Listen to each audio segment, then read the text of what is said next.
Welcome back to the lab. There's a whole lot of hurry up and wait here, and unfortunately the waiting will carry on until after the season final for Superlap, which is this weekend coming. There's practice on Friday. I can't go to that. I've got a physio appointment in kind of midday sort of thing, so that stuff's that, can't go. And then racing is Saturday and Sunday. I'm expecting physio will say, no, you're not racing on Saturday or Sunday, because the old the injury there on the little digit, the little finger, you would not believe how much of a nuisance that is and how much it stops you doing. Like, it's literally a stop work order from the doctor and the physio. No odd jobs around the house, nothing. No tools, just free to use this hand, but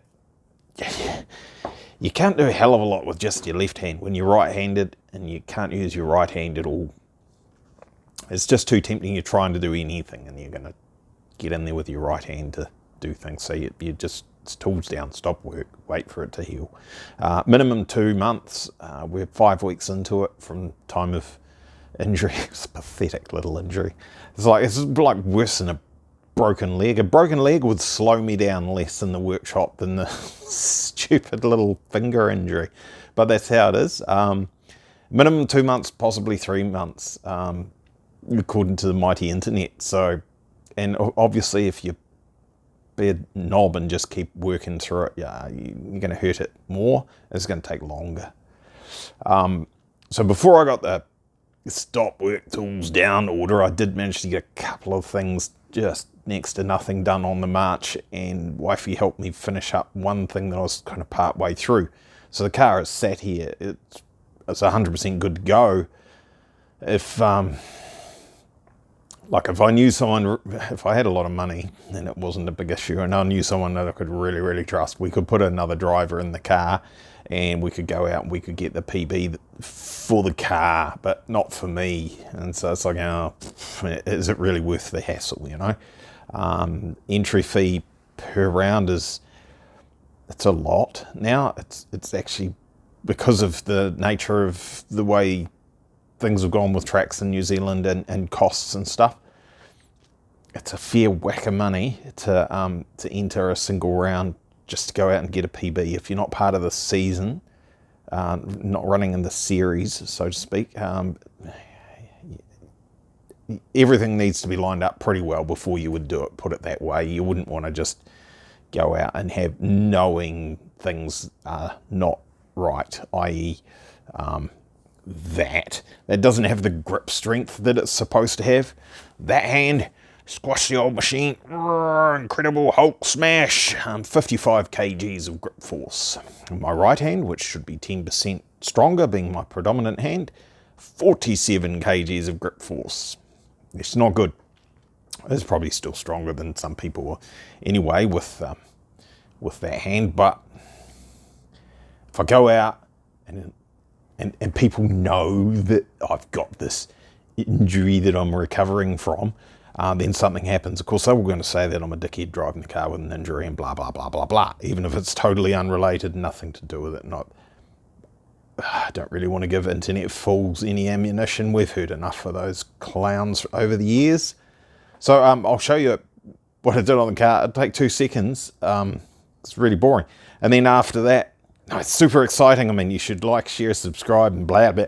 Anyway, and then after that, what I'm going to do is I'm going to post up some footage from the season final from the 2017/2018 season, which is the first season, I believe, that I participated in with the car rebuilt after I had a high-speed disassembly of the vehicle and myself, and repaired all those. And it's quite, I haven't watched it in a long time. It's quite interesting to watch just how crap of a driver I am, for lack of a better term.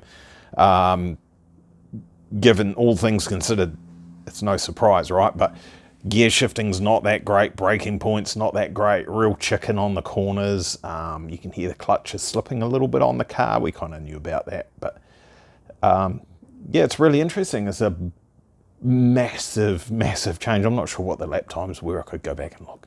Massive change from where I was there to where I am now, which is still not pushing the thing as hard as it could go, because hell no, let's not do that again. But significantly quicker and much more fun. So, right, let's have a look in the back of this thing.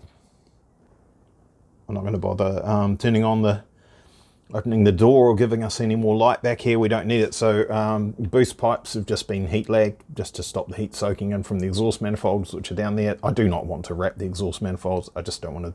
It's a pain in the ass. Can't be bothered. Can't be bothered spending the money on the fancy heat shielding that you form around it, Inconel or whatever it is, because I'm probably changing all that stuff at some point in time in the future anyway. Intercooler, I put some decent heat shielding in between engine and intercooler in here, because this sits within a couple of inches of the engine. The engine's like 100 degrees C when it gets properly hot, and the intercooler, we want this as cold as it can possibly be. Like, yes, it's probably 120 average down at the bottom, so it's hotter than the engine, so it's dissipating heat anyway, but up near the top somewhere it comes down below that, so at some point you want it nice and insulated from that so the heat doesn't go from there to there.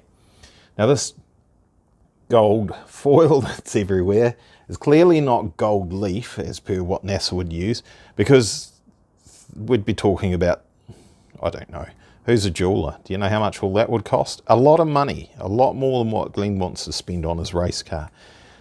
I thought it may have been gold anodized aluminium, as in gold colouring, not real gold. But as it turns out, it is actually just aluminium tape with fibre backing on it, and then it's a orange cellophane over the top to give it the gold look. So its heat resistance will be next to nothing. The insulating properties of that particular foil that I have on this particular car will be utter crap. So I have upgraded a few things to a slightly better stuff, which is basically a sheet form of this sort of fiberglass matting with the foil on it. So that should improve that a little bit. Hiding in there, which you'll never be able to see, it's just a dark patch for you, but that's an oil cooler in there now. So we've got one of those. Oh, look, you can see it way better. There you go. There's a 25-row oil cooler in there with a little baffle on there.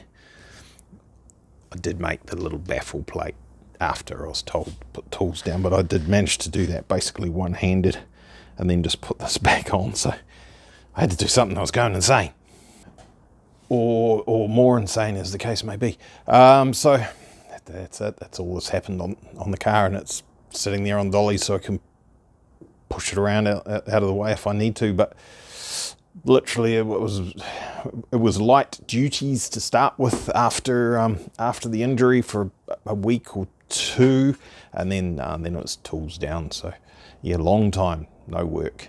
All right, let's have a look at some in-car footage and enjoy.